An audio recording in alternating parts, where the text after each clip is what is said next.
আসসালামু আলাইকুম। সৃষ্টি ও স্বাদে আরেকটি নতুন ভিডিওতে আপনাদের সবাইকে স্বাগতম। আজকে আমি ছড়া কচু দিয়ে ইলিশ মাছ রান্না করব। তো চলুন দেখি কিভাবে আমি রান্নাটা করছি। আমি রান্না করার জন্য ছড়া কচু কেটে সুন্দরভাবে ধুয়ে নিয়েছি। আমি ছড়া কচুগুলোকে এভাবে কেটে নিয়েছি, আপনারা আপনাদের পছন্দ অনুযায়ী কেটে নেবেন। আর নিয়ে নিয়েছি ইলিশ মাছ। এখন আমি রান্নায় চলে যাব। আমি চুলায় একটি পাতিল বসিয়ে দিয়েছি। এখন দিয়ে দিচ্ছি তেল, দিয়ে দিচ্ছি পেঁয়াজ কুচি। পেঁয়াজটা নরম হয়ে আসা পর্যন্ত একটু নেড়েচেড়ে ভেজে নেব। দিয়ে দিচ্ছি গোটা জিরে, হলুদ গুঁড়ো, মরিচ গুঁড়ো, ধনিয়া গুঁড়ো, স্বাদ মতো লবণ, আদা রসুন বাটা। এখন এগুলোকে নেড়েচেড়ে ভালো করে কষিয়ে নেব। এ পর্যায়ে একটু পানি দিয়ে দিচ্ছি যাতে মশলাটা নিচ থেকে লেগে না যায়।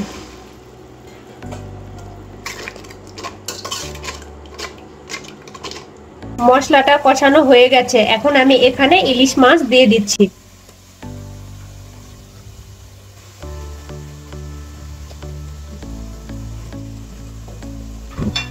ইলিশ মাছটাকে এখন আমি নেড়েচেড়ে ভালোভাবে কষিয়ে নেব।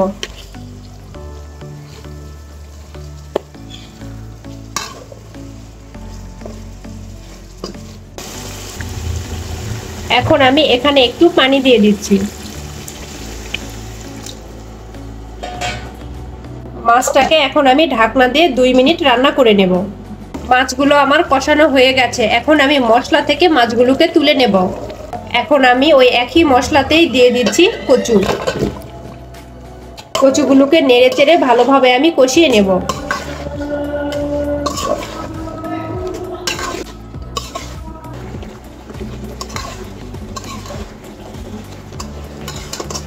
এখন আমি কচুতে একটু পানি দিয়ে দিচ্ছি।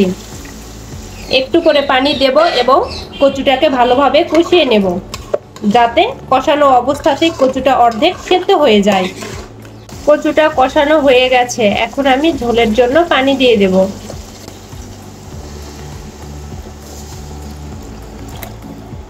পানিটা ফুটিয়ে আসা পর্যন্ত অপেক্ষা করব।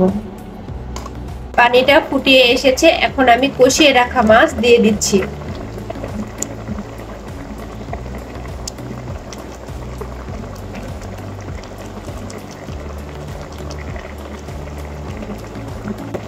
এটাকে এখন ঢাকনা দিয়ে কিছুক্ষণ রান্না করে নেব।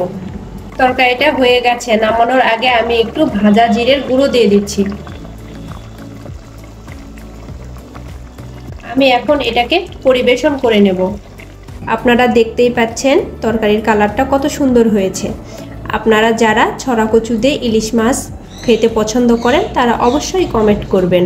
ভিডিওটি ভালো লাগলে লাইক করুন। আর এ ধরনের মজার মজার খাবারের রেসিপি পেতে আমাদের চ্যানেলটি সাবস্ক্রাইব করে সাথে থাকুন। ভালো থাকবেন। আল্লাহ হাফেজ।